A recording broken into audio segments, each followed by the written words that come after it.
ಎಲ್ರಿಗೂ ನಮಸ್ಕಾರ. ನಾನು ಲಕ್ಷ್ಮೀ ಜಾನ್ಸಿ ಭಟ್, ಇರೋದು ಬೆಂಗಳೂರಿನಲ್ಲಿ, ನಮ್ಮೂರು ಹೊನ್ನಾವರದ ಕರ್ಕಿ. ಹಾಗೆ ನಾನಿವತ್ತು ಅಮೂಲ್ ಕನ್ನಡ ಪೇಜ್ಗಾಗಿ ಅಮೂಲ್ ಪ್ರಾಡಕ್ಟನ್ನು ಉಪಯೋಗಿಸಿ ಪಂಚಮಿ ಚೋಕೋ ಬರ್ಫಿ ಅಂತ ನಾನೇ ಹೆಸರಿಟ್ಟಿದ್ದು ಅದನ್ನು ಮಾಡಿ ತೋರಿಸ್ತಾ ಇದ್ದೀನಿ. ಅದಕ್ಕೆ ನಾನು ಈಗ ಸೀಸನ್ ಆಗಿದೆ, ಹಲಸಿನ ಬೀಜವನ್ನು ಉಪಯೋಗಿಸ್ತಾ ಇದ್ದೀನಿ. ಹಲಸಿನ ಬೀಜವನ್ನು ಉಪಯೋಗಿಸಿ ಏನೆಲ್ಲ ಮಾಡ್ಬೋದು ಅಂತ ಹಲವಾರು ವಿಡಿಯೋಗಳಲ್ಲಿ ತೋರಿಸಿದ್ದಾರೆ ಎಲ್ಲ ಆಗಿದೆ. ಈಗ ಅವುಗಳನ್ನು ಈ ಅಮೂಲ್ ಪ್ರಾಡಕ್ಟ್ ಜೊತೆಗೆ ಯಾವ ರೀತಿಯಾಗಿ ಉಪಯೋಗಿಸಿ ಒಂದು ಸಿಹಿ ಬರ್ಫಿಯನ್ನು ಮಾಡೋದು ಹೇಗೆ ಅಂತ ತೋರಿಸ್ತೀನಿ. ಎಲ್ರಿಗೂ ಚಹಾ ಕಾಫಿ ಕುಡಿಯುವ ಸಮಯ ಆಗಿರಬೇಕು. ನನಗೆ ಪಂಚಮಿ ಅಂದರೆ ನಾನು ಅಮೂಲ್ ಪ್ರಾಡಕ್ಟಲ್ಲಿ ಮೂಲವಾಗಿರುವಂತಹ 5 ಪ್ರಾಡಕ್ಟ್ನ ಜೊತೆಗೆ ಚಾಕ್ಲೇಟನ್ನು ಉಪಯೋಗಿಸ್ತಾ ಇದ್ದೀನಿ. ಅಮೂಲ್ ತುಪ್ಪ, ಆರ್ಗ್ಯಾನಿಕ್ ತುಪ್ಪ, ಅಮೂಲ್ ಖೋವಾ, ಅಮೂಲ್ ಹಾಲನ್ನು ಈಗಾಗಲೇ ಕಾಯಿಸಿ ಇಟ್ಕೊಂಡಿದ್ದೀನಿ. ಹಾಗೆ ಅಮೂಲ್ ಸಕ್ಕರೆ, ಅಮೂಲ್ ಕಡಲೆ ಹಿಟ್ಟು, ಈ 5 ಸಾಮಗ್ರಿ ಜೊತೆಗೆ ಅಮೂಲ್ ಶುಗರ್ ಫ್ರೀ ಚಾಕ್ಲೇಟ್ ಸಿಗುತ್ತೆ. ಅದನ್ನು ನನ್ನದೇ ಆದ ರೀತಿಯಲ್ಲಿ ಡಬಲ್ ಲೇಯರ್ ಆಗಿ ಮಾಡೋಕ್ಕೆ ಚೋಕೋ ಬರ್ಫಿಯನ್ನು ಮಾಡ್ತಾ ಇದ್ದೀನಿ. 5 ಮೇನ್ ಸಾಮಗ್ರಿಗಳನ್ನು ಉಪಯೋಗಿಸ್ತಾ ಇರೋದ್ರಿಂದ ಪಂಚಮಿ ಅಂತ ನಾನು ಹೆಸರಿಟ್ಟಿದ್ದೀನಿ. ಇವುಗಳಲ್ಲಿ ನಾನು ಯಾವ ರೀತಿಯಾಗಿ ಮಾಡ್ತಾ ಇದ್ದೀನಿ ಅನ್ನೋದನ್ನ ತೋರಿಸ್ತೀನಿ. ಇದಕ್ಕಾಗಿ ನಾನು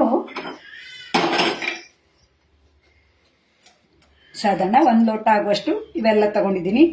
1 ಲೋಟ ಖೋವಾ, 1 ಲೋಟ ಸಕ್ಕರೆ, 1 ಲೋಟ ಕಡಲೆ ಹಿಟ್ಟು, 1 ಲೋಟ ತುಪ್ಪ ಇದೆ. ಹಾಗೆ ಅಮೂಲ್ ತುಪ್ಪವನ್ನು ಈ ರೀತಿಯಾಗಿ ಮಾಡಿ ಇಟ್ಕೊಂಡಿದ್ದೀನಿ. ಹಾಗೆ 1 ಲೋಟ ಆಗುವಷ್ಟು ಹಲಸಿನ ಬೀಜವನ್ನು ಹೊರಗಿನ ಸಿಪ್ಪೆಯನ್ನು ತೆಗೆದು ಈ ರೀತಿಯಾಗಿ ಬೇಯಿಸಿಟ್ಕೊಂಡಿದ್ದೀನಿ. ಈ ರೀತಿಯಾಗಿ ಬೇಯಿಸಿಟ್ಕೊಂಡ್ರೆ ನಾವು ಹಲವಾರು ಅಡುಗೆಗಳಲ್ಲಿ ಬಳಸ್ಕೊಳ್ಬಹುದು. ಇದರಲ್ಲಿ ನ್ಯೂಟ್ರಿಷಿಯಸ್ ಅಂಶ ತುಂಬ ಇದೆ. ನಾವು ಎಸೆಯೋ ಬದಲು ಈ ರೀತಿಯಾಗಿ ಬೇರೆ ಬೇರೆ ಅಡುಗೆಗಳಲ್ಲಿ ಬಳಸಿಕೊಳ್ಳಬಹುದು. ಇದು ಹಾಲು, ಅಮೂಲ್ ಹಾಲು. ಇವನ್ನ ಮಾಡೋದು ಹೇಗೆ ಅಂತ ತೋರಿಸ್ತೀನಿ. ನಾನು ಮೊದಲಿಗೆ ಬಾಣಲೆಯನ್ನು ಬಿಸಿಗಿಟ್ಕೋತೀನಿ. ಸಣ್ಣ ಉರಿಯಲ್ಲಿ ಇಟ್ಕೊಂಡಿರ್ತೀನಿ. ಅಷ್ಟರಲ್ಲಿ ಈ ಬೇಯಿಸಿರುವ ಈ ಹಲಸಿನ ಬೀಜವನ್ನ ಮಿಕ್ಸಿಯಲ್ಲಿ ಒಮ್ಮೆ ನುಣ್ಣಗೆ ರುಬ್ಕೋತೀನಿ. ಅಲ್ಲಿ ತನಕ ಈ ಬಾಣಲಿ ಕಾಯ್ತಾ ಇರಲಿ. ಇದನ್ನ ರುಬ್ಕೊಳ್ತೀನಿ.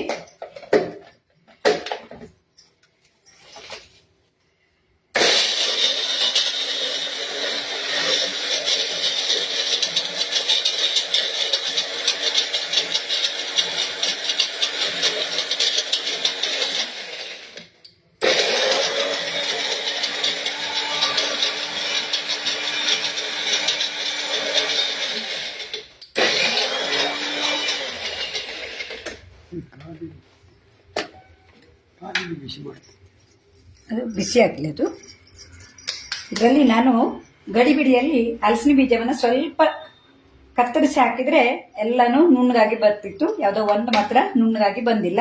ಈ ರೀತಿಯಾಗಿ ನುಣ್ಣಗೆ ರುಬ್ಕೋಬೇಕು. ಕೆಲವೊಂದು ಹಲಸಿನ ಬೀಜ ಅಂತೂ ಬೇಯಿಸಿದಾಗ ತುಂಬ ಸಿಹಿಯಾಗಿ ಬರುತ್ತೆ, ಕೆಲವೊಂದು ಸಪ್ಪೆ ಇರುತ್ತೆ. ಆದ್ರೂ ಅದಕ್ಕೆ ಉಪ್ಪು ಹಾಕಿ ಬೇಯಿಸ್ಕೊಂಡು ತಿಂದ್ರಂತೂ ನಮಗೆ ಯಾವುದೇ ತಿಂಡಿ ಬೇಡ ಅನ್ಸುವಾಗೆ ಇರುತ್ತೆ. ಬಾಣಲಿ ಕಾಯ್ತಾ ಇದೆ. ಈಗ ನಾನಿಲ್ಲಿ ಕಡಲೆ ಹಿಟ್ಟನ್ನು ತುಪ್ಪ ಹಾಕಿ ಹುರ್ಕೋತೀನಿ.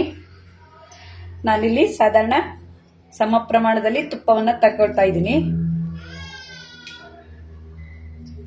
ತುಪ್ಪವನ್ನು ಈ ರೀತಿಯಾಗಿ ಕರೆಸ್ಕೊಂಡು ಬಿಟ್ರೆ ನಮ್ಗೆ ಹಾಕುವಾಗ ಅಂದಾಜು ಸಿಗತ್ತೆ. ಆ ಅಂದಾಜಿ ಸಾಧಾರಣ 1 ಲೋಟ ಹಾಕೋಕ್ಕೆ ಸ್ವಲ್ಪ ಕಡಿಮೆ ಹಾಕಿದ್ರೆ ಸಾಕು. ತುಪ್ಪದ ಘಮದಲ್ಲಿ ಈ ಕಡಲೆ ಹಿಟ್ಟು ಹುರಿದವಾಗ ತುಂಬಾ ರುಚಿಯಾಗಿರುತ್ತೆ.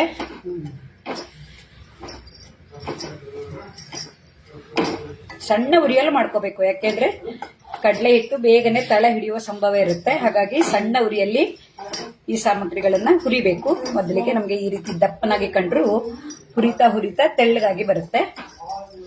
ಈ ಅಮೂಲ್ ಕಡಲೆ ಹಿಟ್ಟಿನಿಂದಂತೂ ಎಷ್ಟೊಂದು ಅಡುಗೆ ಮಾಡಿದವಾಗ ತುಂಬಾ ಚೆನ್ನಾಗಿ ಬಂದಿತ್ತು. ಅಮೂಲ್ ಕಡಲೆ ಹಿಟ್ಟು ಚೆನ್ನಾಗಿದೆ. ನಾನಂತೂ ಒಮ್ಮೆ ಚಕ್ಕಲಿ ಮಾಡಿದಂತೂ ತುಂಬಾ ರುಚಿಯಾಗಿ ಬಂದಿತ್ತು. ಅದಾದವಾಗಿಂದ ನಾನು ಸಾಧಾರಣ ಕಡಲೆ ಹಿಟ್ಟು ಬಳಸುವಂಥದ್ರಲ್ಲೆಲ್ಲ ಈ ಅಮೂಲ್ ಕಡಲೆ ಹಿಟ್ಟನ್ನೇ ಉಪಯೋಗ ಮಾಡ್ತೀನಿ. ಸಣ್ಣ ಉರಿಯಲ್ಲಿ ಈ ರೀತಿಯಾಗಿ ಹುರ್ಕೋಬೇಕು. ತುಂಬಾ ದೊಡ್ಡ ಉರಿಯಾಗಿ ಬಿಟ್ರೆ ತಳ ಹಿಡಿದು ಬಿಡುತ್ತೆ.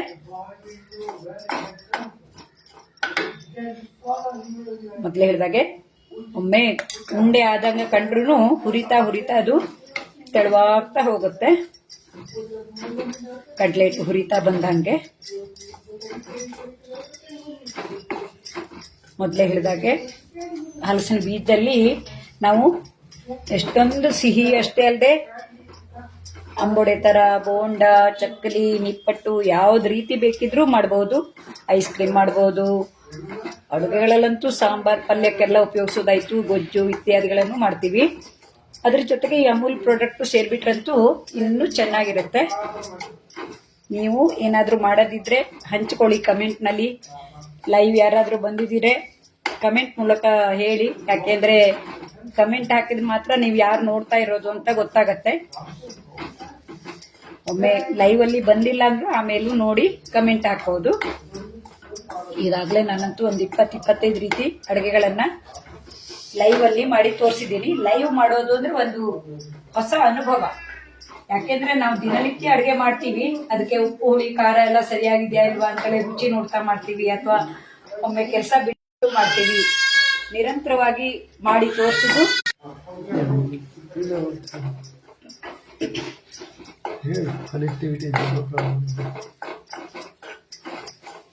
ಸಣ್ಣ ಉರಿಯಲ್ಲಿ ಹುರಿತಾ ಹುರಿತಾ ಇದು ತುಪ್ಪ ಬಿಟ್ಕೊಳ್ತಾ ಬರುತ್ತೆ. ಕಡಲೆ ಹಿಟ್ಟು ಹುರಿಯುತ್ತೆ. ನೋಡ್ತಾ ಇರಿ, ಈ ರೀತಿ ಮುದ್ದೆ ಆಗಿದ್ದು ಅಲ್ಲೇ ಬಿಡಿ ಬಿಡಿಯಾಗಿ ಪರಿಮಳವು ನಮಗೆ ಬಂದಿದ್ದು ಗೊತ್ತಾಗತ್ತೆ. ಮುದ್ದೆ ಅಂತ ಆಗಿದ್ದು ನೋಡಿ, ಈಗ ಬಿಡ್ತಾ ಇದೆ. ನಾನಿಲ್ಲಿ ಸ್ವಲ್ಪ ಪ್ರಮಾಣದಲ್ಲಿ ಮಾಡ್ತಾ ಇರೋದ್ರಿಂದ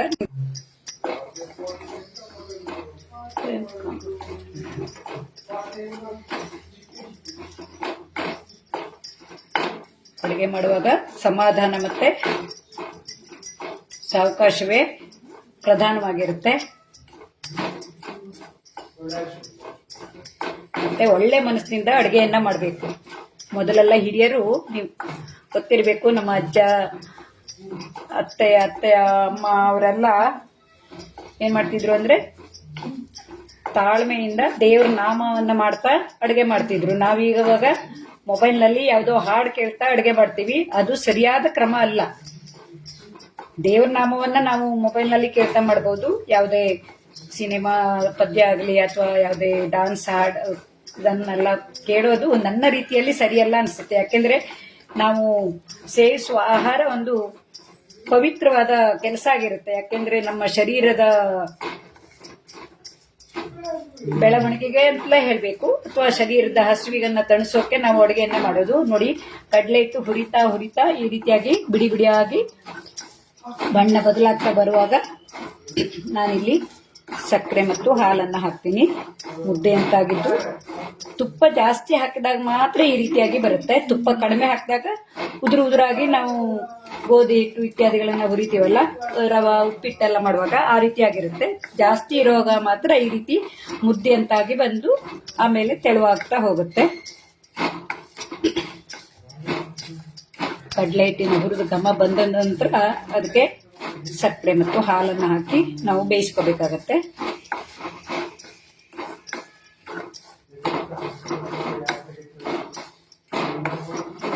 ಇದೊಂದು ನನ್ನದೇ ಆದ ರೀತಿಯಲ್ಲಿ ಮಾಡುವಂತಹ ಬರ್ಫಿ ಆಗಿದೆ.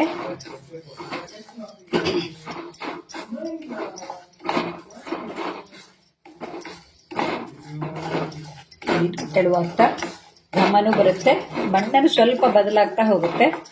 ಆಗ ನಾವು ಇದಕ್ಕೆ ಸಕ್ಕರೆ ಮತ್ತು ಹಾಲನ್ನು ಹಾಕಬೇಕು.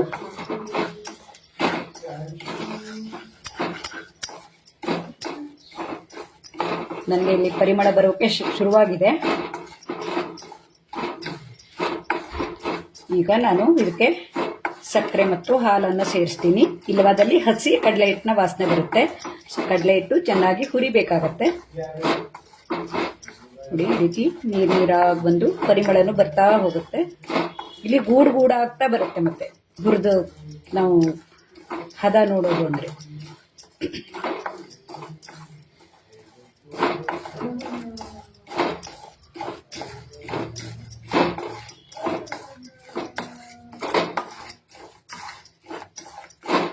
ಜಾಸ್ತಿ ಪ್ರಮಾಣದಲ್ಲಿ ಮಾಡುವಾಗ ಜಾಸ್ತಿನೇ ಹಾಕೊಂಡಾಗ ಪಾತ್ರೆ ತುಂಬಾ ಹಾಕೊಂಡಿರುತ್ತೆ. ಇದು ಸ್ವಲ್ಪನೇ ಇರೋದ್ರಿಂದ ನಮಗೆ ಪಾತ್ರೆ ತಳದಲ್ಲಿ ಇದ್ದಾಗೆ ಅನಿಸುತ್ತೆ. ಈಗ ಇದು ಹುರಿತಾ ಬಂದಿದೆ. ಇದ್ರ ಜೊತೆಗೆ ನಾನು ಸಿಹಿಗೆ ಬೇಕಾಗುವಷ್ಟು ಸಕ್ಕರೆಯನ್ನು ಹಾಕ್ಕೊಂಡಿದ್ದೀನಿ. ಅಂದರೆ ಒಂದು ಲೋಟ ಆಗುವಷ್ಟು ಸಕ್ಕರೆಯನ್ನು ಹಾಕ್ಕೊಂಡಿದ್ದೀನಿ. ಸಕ್ಕರೆ ಈ ರೀತಿ ಮಿಕ್ಸ್ ಮಾಡಿಕೊಂಡ್ರೆ ನಮಗೆ ಕಡ್ಲೆಟ್ಟಿಗೆ ಹಾಲನ್ನು ಹಾಕಿದಾಗ ಉಕ್ಕು ಬರೋದಿಲ್ಲ. ಹಾಗಾಗಿ ಸಕ್ಕರೆಯನ್ನು ಈ ರೀತಿ ಹಾಕ್ಕೊಂಡಿದ್ದೀನಿ.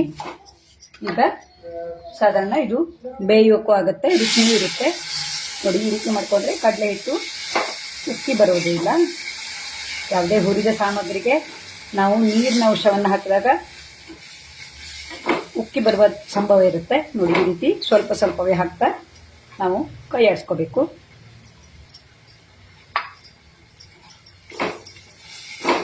ಈ ರೀತಿ ಕಡಲೆ ಹಿಟ್ಟು ಬೆಂದು ಬರುತ್ತೆ.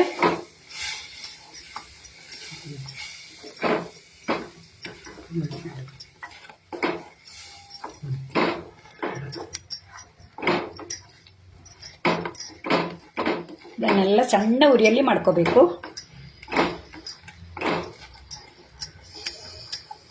ನೋಡಿ, ಹುರಿದ ಕಡಲೆ ಹಿಟ್ಟು ಹಾಲು ಮತ್ತು ಸಕ್ಕರೆ ಬೆರೆತವಾಗ ಬಣ್ಣ ಬದಲಾಗುತ್ತೆ. ಈಗ ಇದು ನೀರಿನ ಅಂಶ ಆರೋ ತನಕ ನಾವು ಈ ರೀತಿಯಾಗಿ ಕೈ ಆಡಿಸ್ಕೋಬೇಕು. ಇದ್ರ ಜೊತೆಗೆ ನಾನು ಇನ್ನೊಂದೆರಡು ಸಾಮಗ್ರಿ ಹಾಕೋಕಿದೆ. ನೋಡಿ, ಇದ್ರ ಜೊತೆಗೆ ನಾನು ಮಾಡಿಟ್ಕೊಂಡಿರುವಂತಹ ಹಲಸಿನ ಬೀಜದ ಮಿಶ್ರಣವನ್ನು ಹಾಕ್ತೀನಿ.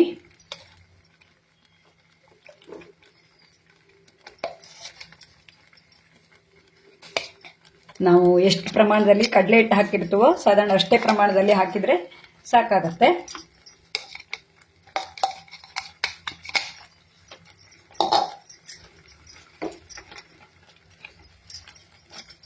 ಇವನ್ನೆಲ್ಲ ಸರಿಯಾಗಿ ಮಿಶ್ರಣ ಮಾಡ್ಕೋಬೇಕು.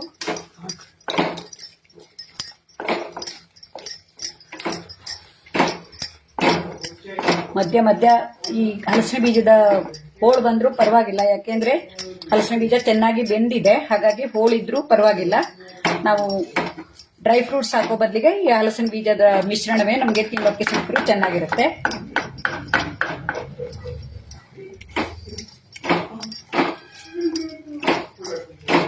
ಇದನ್ನು ಹಾಕಿ ಮಿಶ್ರ ಆಗ್ತಾ ಇರುವ ಹಾಗೆ ನಾವು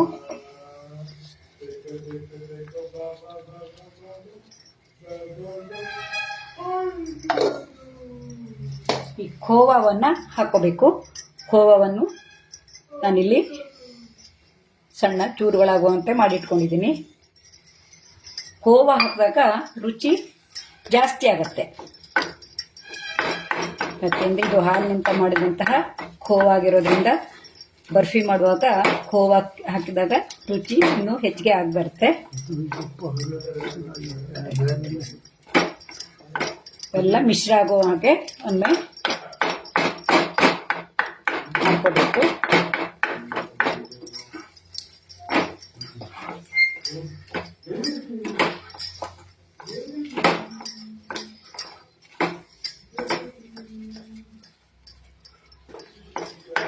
ಖೋವಾ ಬೇಗನೆ ಕರಗಿ ಬರುತ್ತೆ.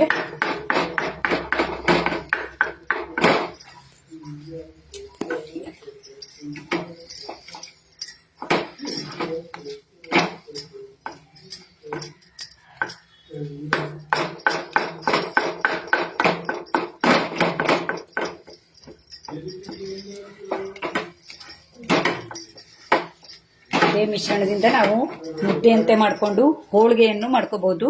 ಹಲಸಿನ ಬೀಜವನ್ನು ಸೇರಿಸಿದಂತಹ ಹೋಳಿಗೆ ಆಗಿರುತ್ತೆ.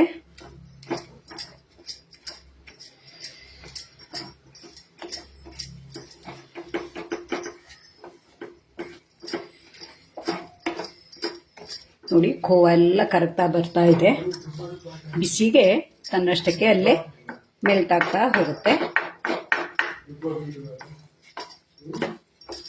ಯಾವುದೇ ಬಾಣಲಿಯಲ್ಲೂ ನಾವು ಮಾಡಬಹುದು. ಈ ನಾನ್ ಸ್ಟಿಕ್ ಅಥವಾ ಈ ತರ ಕಾವಲಿಯಲ್ಲಾದ್ರೆ ನಮಗೆ ತಳ ಹಿಡಿಯುವ ಸಂಭವ ಸ್ವಲ್ಪ ಕಡಿಮೆ ಇರುತ್ತೆ. ನಾವು ಸಾದಾ ಸ್ಟೀಲ್ ಕಾವಲಿಯಲ್ಲೂ ಮಾಡಬಹುದು. ಕಾವಲಿ ನಾವು ಬಂಡಿ ಅನ್ನೋದು, ಕಾವಲಿ ಅಂದ್ರೆ ದೋಸೆ ಕಾವಲಿಗೆ ಹೇಳ್ತಾರೆ, ಬಹುಶಃ ಬಾಣ್ಲಿ ಅಂತಾರೆ ಅನ್ಸುತ್ತೆ. ನಾವು ದೋಸೆ ಬಂಡಿ, ಹಲ್ವಾ ಬಂಡಿ, ಹೀಗೆ ಬಂಡಿ ಅಂತ ಹೇಳೋದು. ನಾನು ಹೇಳುವ ಶಬ್ದದಲ್ಲಿ ಹೆಚ್ಚು ಕಡಿಮೆ ಇದ್ದಿರಬಹುದು. ಈ ರೀತಿ ತಳ ಬಿಡೋ ತನಕ ಮಾಡ್ಕೋಬೇಕು, ಯಾಕೆಂದ್ರೆ ಇದು ಬರ್ಫಿ ತರ ಮಾಡ್ತಾ ಇದ್ದೀನಿ. ಮಿಶ್ರಣ ನೀರಿನಂಶ ಆರೋ ತನಕ ಮಾಡ್ಕೋಬೇಕು. ಸಣ್ಣ ಉರಿಯಲ್ಲಿದೆ. ನಾನೀಗ ಇದಕ್ಕೆ ಸ್ವಲ್ಪ ಅದು ಬಟ್ಲಲ್ಲಿ ಬರ್ಫಿ ಮಾಡಬೇಕಲ್ಲ, ಅದಕ್ಕೆ ಸ್ವಲ್ಪ ತುಪ್ಪವನ್ನು ಸವರ್ಕೋತೀನಿ.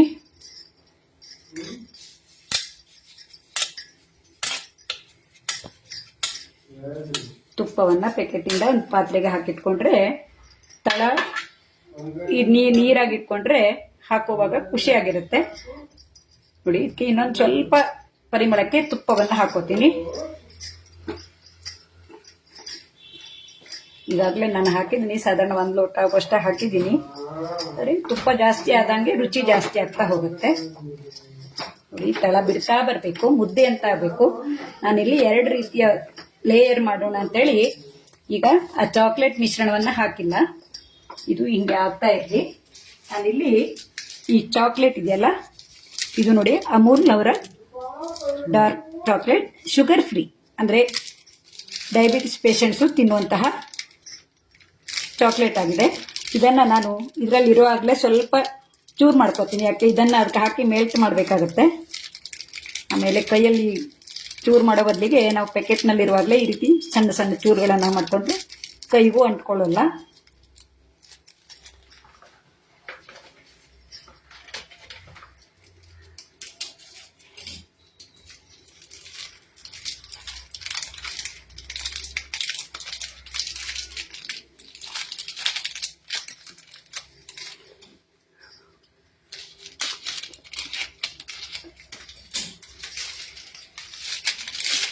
ಇದನ್ನು ಬಿಡಿಸ್ಕೊಂಡು ಸಣ್ಣ ಉರಿಯಲ್ಲಿ ಇಟ್ಕೋಬೇಕು, ಇಲ್ಲಾಂದ್ರೆ ತಳ ಹಿಡಿಯುವ ಸಂಭವ ಇರುತ್ತೆ. ನೋಡಿ, ಮುದ್ದೆ ಅಂತ ಆಗ್ತಾ ಬರ್ತಾ ಇದೆ. ಅಂದ್ರೆ ಈಗ ಬರ್ಫಿ ಹದಕ್ಕೆ ಬಂದಿದೆ.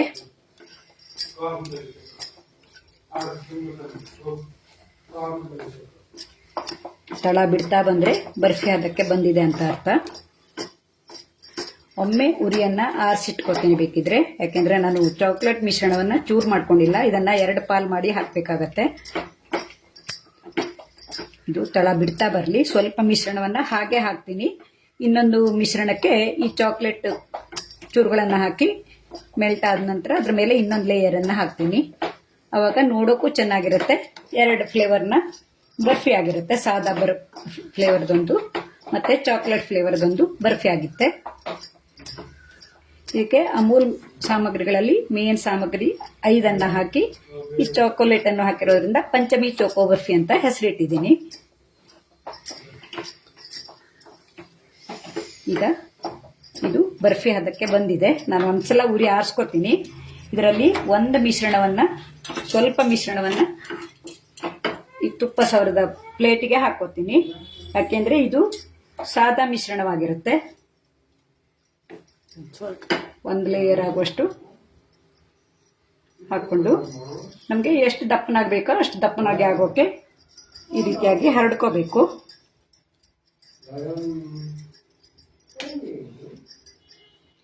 ತುಂಬಾ ದಪ್ಪನಾಗಿ ಬೇಡ, ಯಾಕೆಂದ್ರೆ ನಾನು ಇನ್ನೊಂದು ಲೇಯರ್ ಹಾಕೋದಿರುತ್ತಲ್ಲ, ಆದಷ್ಟು ನೀಟಾಗಿ ಬರೋ ಹಾಗೆ ಮಾಡಿಕೊಂಡ್ರೆ ಸೈಡಲ್ಲಿ ನಮಗೆ ಕತ್ತರಿಸಿದ್ರು ಸರಿಯಾದ ಆಕಾರದ ಬರ್ಫಿ ಆಗಿರುತ್ತೆ.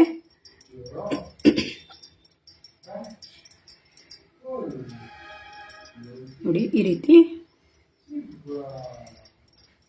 ಸೈಡೆಲ್ಲ ಆಗೋ ಹಾಗೆ ಆದಷ್ಟು ಚೌಕದ ಆಕಾರದಲ್ಲಿ ಬರೋ ಹಾಗೆ ಮಾಡ್ಕೊಂಡಿದ್ದೀನಿ. ಉರಿಯನ್ನ ಆರಿಸ್ಬಿಟ್ಟಿದ್ದೀನಿ.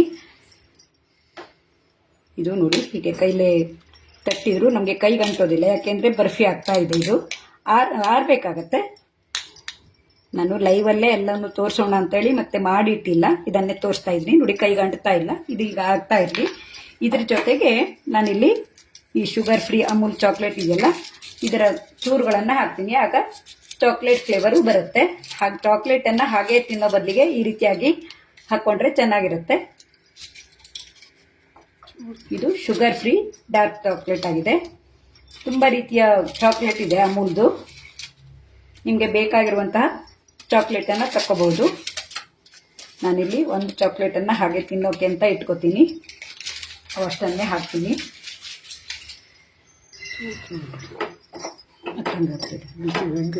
ಇಲ್ಲ, ಇದು ತುಂಬ ಬಿಸಿ ಆಗಬೇಕು ಅಂತಿಲ್ಲ. ಯಾಕೆಂದ್ರೆ ನಾವು ನೋಡಿ ಬಿಸಿ, ಈ ನಾನು ಉರಿಯನ್ನು ಆರಿಸಿದ್ರು ಇದು ಬಿಸಿ ಆಗಿದೆಯಲ್ಲ, ಇದೇ ಬಿಸಿಗೆ ಈ ಚಾಕ್ಲೇಟು ಕರಗ್ತಾ ಇದೆ ನೋಡಿ. ಇದು ಕರಗಿ ಮುದ್ದೆ ಅಂತ ಆದರೆ ಸಾಕು. ಯಾಕೆಂದ್ರೆ ಇದು ಈಗಾಗಲೇ ಪಾಕ ಬಂದಿದೆ ನೋಡಿ. ಇದೆಲ್ಲ ಒಣ ಒಣ ಆಗಿದೆ ಅಂದರೆ ಬರ್ಫಿ ಹದಕ್ಕೆ ಬಂದಿದೆ ಅಂತಲೇ ಅರ್ಥ. ಹಾಗಾಗಿ ಇನ್ನೊಮ್ಮೆ ನಾನು ಉರಿ ಹಚ್ಚೋದಿಲ್ಲ. ಯಾಕೆಂದ್ರೆ ಇದು ಚಾಕ್ಲೇಟ್ ಕರಗ್ತಾ ಬಂದಿದೆ, ಅದು ಸಾದಾ ಮಿಶ್ರಣ ಆಗಿದೆ, ಇದು ಚಾಕ್ಲೇಟ್ ಫ್ಲೇವರ್ನ ಮಿಶ್ರಣ ಆಗಿರುತ್ತೆ. ಹಾಗಾಗಿ ಡಬಲ್ ಲೇಯರ್ ಮಾಡ್ತಾ ಇದ್ದೀನಿ ನೋಡಿ. ಇದೇ ಬಿಸಿಗೆ ಇವೆಲ್ಲ ಬಿಟ್ಕೊ ಬರ್ತಾ ಇದೆ. ನಾನು ಬಿಸಿ ಇರುವಾಗಲೇ ಇದು ತಳ ಇದೆಲ್ಲ ಹೀಗೆ ಬಿಡಿಸ್ಕೊಂಡ್ರೆ ಇಲ್ಲಿ ಅಂಟ್ಕೊಳ್ಳೋದಿಲ್ಲಾಗಿತ್ತು. ನಾನು ಚಾಕ್ಲೇಟ್ ಇದು ಮಾಡೋಕೆ ಹೋದ್ನಲ್ಲ, ಇಲ್ಲಾಂದ್ರೆ ಸ್ವಲ್ಪನೂ ವೇಸ್ಟ್ ಆಗದೆ ನಾವು ಮಾಡಬಹುದು ನೋಡಿ. ತಳನೂ ಹಿಡಿದೆ, ಮಿಶ್ರಣ ಬಿಟ್ಕೋತಾ ಬರ್ತಾ ಇದೆ. ಇದಕ್ಕೆ ನಾವು ಈ ಪಾತ್ರೆಗೆ ಸ್ವಲ್ಪ ಹಾಲು ಹಾಕೊಂಡು ಕುಡಿದ್ರೆ ಮಿಲ್ಕ್ ಶೇಕ್ ಆಗಿಬಿಡುತ್ತೆ. ಚಾಕ್ಲೇಟ್ ಮಿಶ್ರಣದ ಮಿಲ್ಕ್ ಶೇಕ್ ಆಗಿ ಬರುತ್ತೆ ನೋಡಿ. ಇದೀಗ ಚಾಕ್ಲೇಟ್ ಎಲ್ಲ ಕರ್ಕೊಂಡು ಇದ್ರ ಜೊತೆಗೆ ಹೊಂದ್ಕೊಂಡಿದೆ. ಈಗ ಇದರ ಮೇಲೆ ಇದನ್ನು ಹಾಕ್ತೀನಿ. ಮೊದಲು ನಾನು ಒಂದು ಸಾದಾ ಮಿಶ್ರಣ ಹಾಕ್ಕೊಂಡಿದ್ನಲ್ಲ ಬರ್ಫಿದು ನೋಡಿ, ಈಗ ಮುದ್ದೆ ಅಂತ ಆಗ್ತಾ ಬಂದಿದೆ.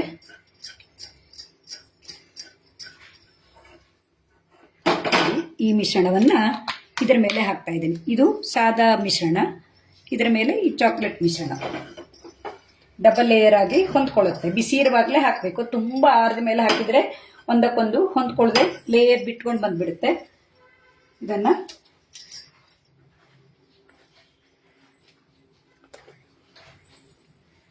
ಸರಿಯಾಗಿ ಅದರ ಮೇಲೆ ಇನ್ನೊಂದು ಲೇಯರ್ ಬರೋ ಹಾಗೆ ಹರಡ್ಕೊಂಡ್ರೆ ಸ್ವಲ್ಪ ಆರಿದ ನಂತರ ಡಬಲ್ ಲೇಯರ್ಡ್ ಚಾಕ್ಲೇಟ್ ಬರ್ಫಿ, ಚೌಕೋ ಬರ್ಫಿ, ಪಂಚಮಿ ಚೌಕೋ ಬರ್ಫಿ ಸಿದ್ಧ ಆಗತ್ತೆ.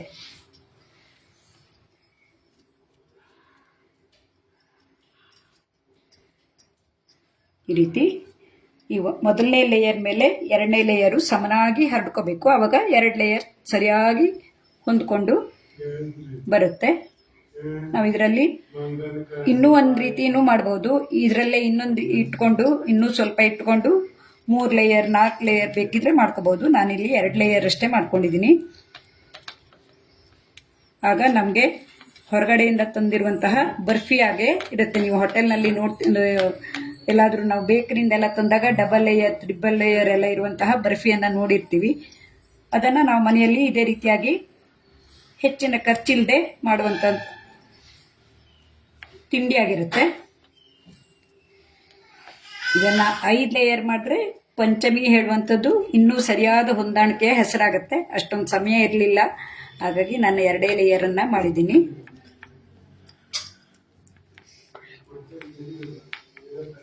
ಈ ಮೊದಲನೇ ಲೇಯರ್ ಮೇಲೆ ಈ ಚಾಕ್ಲೇಟ್ ಲೇಯರ್ ಹರಡ್ಕೊಂಡಿರಬೇಕು.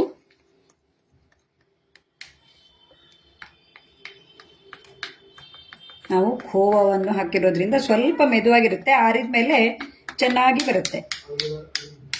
ನೀವು ಹೊರಗಡೆ ಇಟ್ಟರು, ಒಂದು ವಾರ ಇಟ್ಟರು ಹಾಳಾಗೋಲ್ಲ. ಯಾಕೆಂದರೆ ನಾವು ಇದಕ್ಕೆ ಯಾವುದೇ ಪಾಕ ಮಾಡೋಕ್ಕೆ ನೀರನ್ನೆಲ್ಲ ಸೇರಿಸಿಲ್ಲ, ಹಾಲನ್ನು ಹಾಕಿರೋದು ಆರಿರುತ್ತೆ.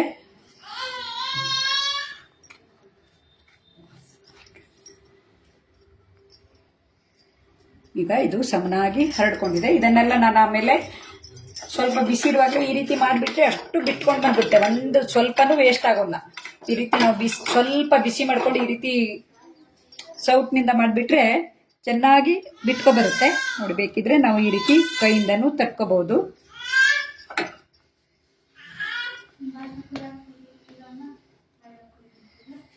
ನಾವು ಈ ರೀತಿ ಚೌಕನೆ ಮಾಡಿಕೊಂಡ್ರೆ ಕಟ್ ಮಾಡಿದಾಗ ವೇಸ್ಟ್ ಆಗೋಲ್ಲ. ತುಂಬ ಹರಡ್ಕೊಂಡ್ರು ಸರಿಯಾಗಿರೋಲ್ಲ. ಈಗ ಸ್ವಲ್ಪ ಬಿಸಿ ಇದೆ, ಇದನ್ನ ಆದರೂ ಕಟ್ ಮಾಡಿಬಿಡೋಣ. ಯಾಕೆಂದರೆ ಲೈವಲ್ಲಿ ತುಂಬ ಹೊತ್ತು ನೋಡ್ತಾ ಇದ್ರು ನಿಮಗೂ ಕೆಲಸ ಇರುತ್ತೆ. ಯಾವ ರೀತಿ ಕಟ್ ಮಾಡೋದು ಅಂತ ತೋರಿಸಿ ವಿಡಿಯೋವನ್ನು ಮುಗಿಸ್ತೀನಿ.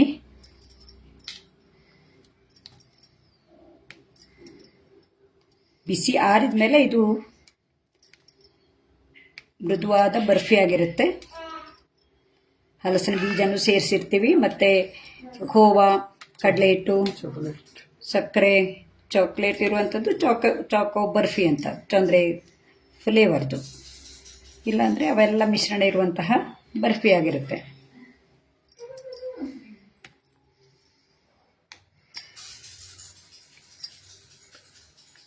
ನೋಡಿ, ನಾನು ತಗೊಂಡಿರೋ ಸ್ವಲ್ಪನೇ ಸಾಮಗ್ರಿ ಆದರೂ ಪುಟ್ಟದಾಗಿರುವಂತಹ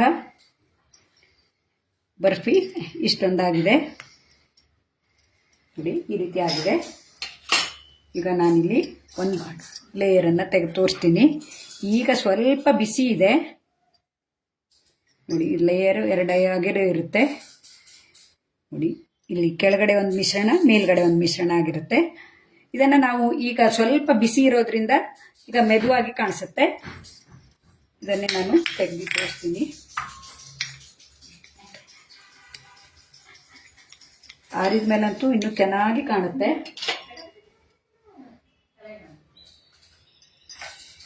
ಈಗ ಸ್ವಲ್ಪ ಬಿಸಿ ಇದೆ, ಆರಿದ ಮೇಲೆ ಗಟ್ಟಿಯಾಗಿ ಬರುತ್ತೆ. ಖೋವನ್ನು ಹಾಕಿರೋದ್ರಿಂದ ಈಗ ಮೆದುವಾಗಿದೆ. ಈ ಬಿಸಿ ಆರಿದ ನಂತರ ಚೆನ್ನಾಗಿ ಬರುತ್ತೆ.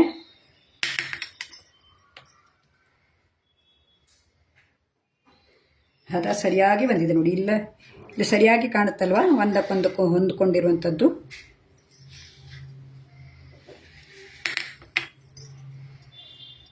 ಸ್ವಲ್ಪ ಬಿಸಿ ಇದೆ.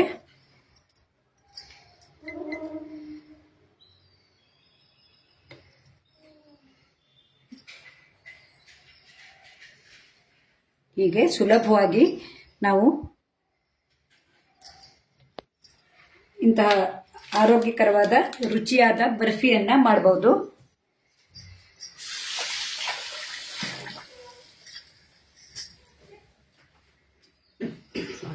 ಅಮೂಲ್ ಸಾಮಗ್ರಿಗಳನ್ನು ಉಪಯೋಗಿಸಿ ಮಾಡಿದಂತಹ ನೋಡಿ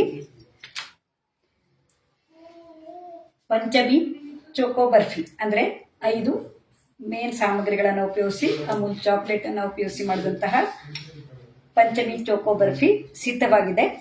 ಆರಿದ ಮೇಲಂತೂ ಇದು ತುಂಬ ರುಚಿಯಾಗಿರುತ್ತೆ. ಮಕ್ಕಳಿಗಂತೂ ಖುಷಿಯಾಗಿರುವಂತಹ ಚೋಕೋ ಬರ್ಫಿ ಆಗಿದೆ.